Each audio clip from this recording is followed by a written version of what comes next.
महाराष्ट्र आवाज न्यूज. धुळे तालुक्यात बांधाच्या वादातून शोकांतिका, शेतकऱ्याचा मृत्यू, आरोपीवर गुन्हा. गुरझडमध्ये बांधाच्या वादातून दुर्दैवी घटना, शेतकऱ्याचा मृत्यू, गावात शोककळा. धुळे तालुक्यातील गुरझड येथे शेतीच्या सामायिक बांधाच्या किरकोळ वादाने गंभीर वळण घेत एका शेतकऱ्याचा दुर्दैवी मृत्यू झाल्याची धक्कादायक घटना घडली.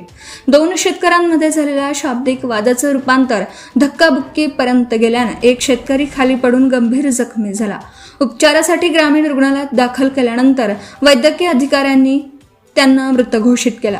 या प्रकरणी सोनगीर पोलिसांनी एका व्यक्तीविरुद्ध भारतीय न्याय संहिता अंतर्गत सदोष मनुष्यवधाचा गुन्हा दाखल करून पुढील तपास सुरू केला आहे. मिळालेल्या माहितीनुसार नाना सदा डेलारी, वय वर्ष 50, राहणार बुरझड, हे शेती व्यवसायासोबत मेंढपाळाचंही काम करत होते. त्यांच्या शेतात सामायिक बांधाच्या कारणावरून शामराव दगा पाटील, वय वर्ष 55, राहणार बुरझड, यांच्यासोबत त्यांचा वाद झाला. सुरुवातीला दोघांमध्ये शाब्दिक बाचाबाची झाली. त्यानंतर वाद अधिक चिघळत गेला आणि आरोपीने शिवीगाळ करत संतापाच्या भरात नाना ठेलारी यांच्या अंगावर धाव घेतल्याने फिर्यादीत नमूद करण्यात आला आहे.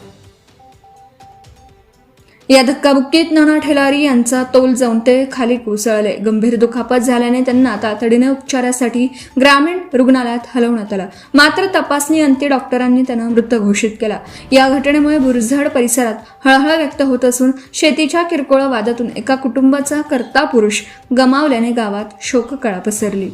या घटनेप्रकरणी मृत नाना ठेलारी यांचा मुलगा पप्पूलाल नाना ठेलारी यांनी सोनगीर पोलीस ठाण्यात फिर्याद दाखल केली. त्यांच्या तक्रारीवरून आरोपी शामराव दगा पाटील याच्या विरुद्ध सदोष मनुष्यवधासह संबंधित कलमान्वये गुन्हा नोंद करण्यात आला असून घटनेचा सखोल तपास सोनगीर पोलीस करीत आहेत. Subscribe now and press the bell icon. Never miss an update.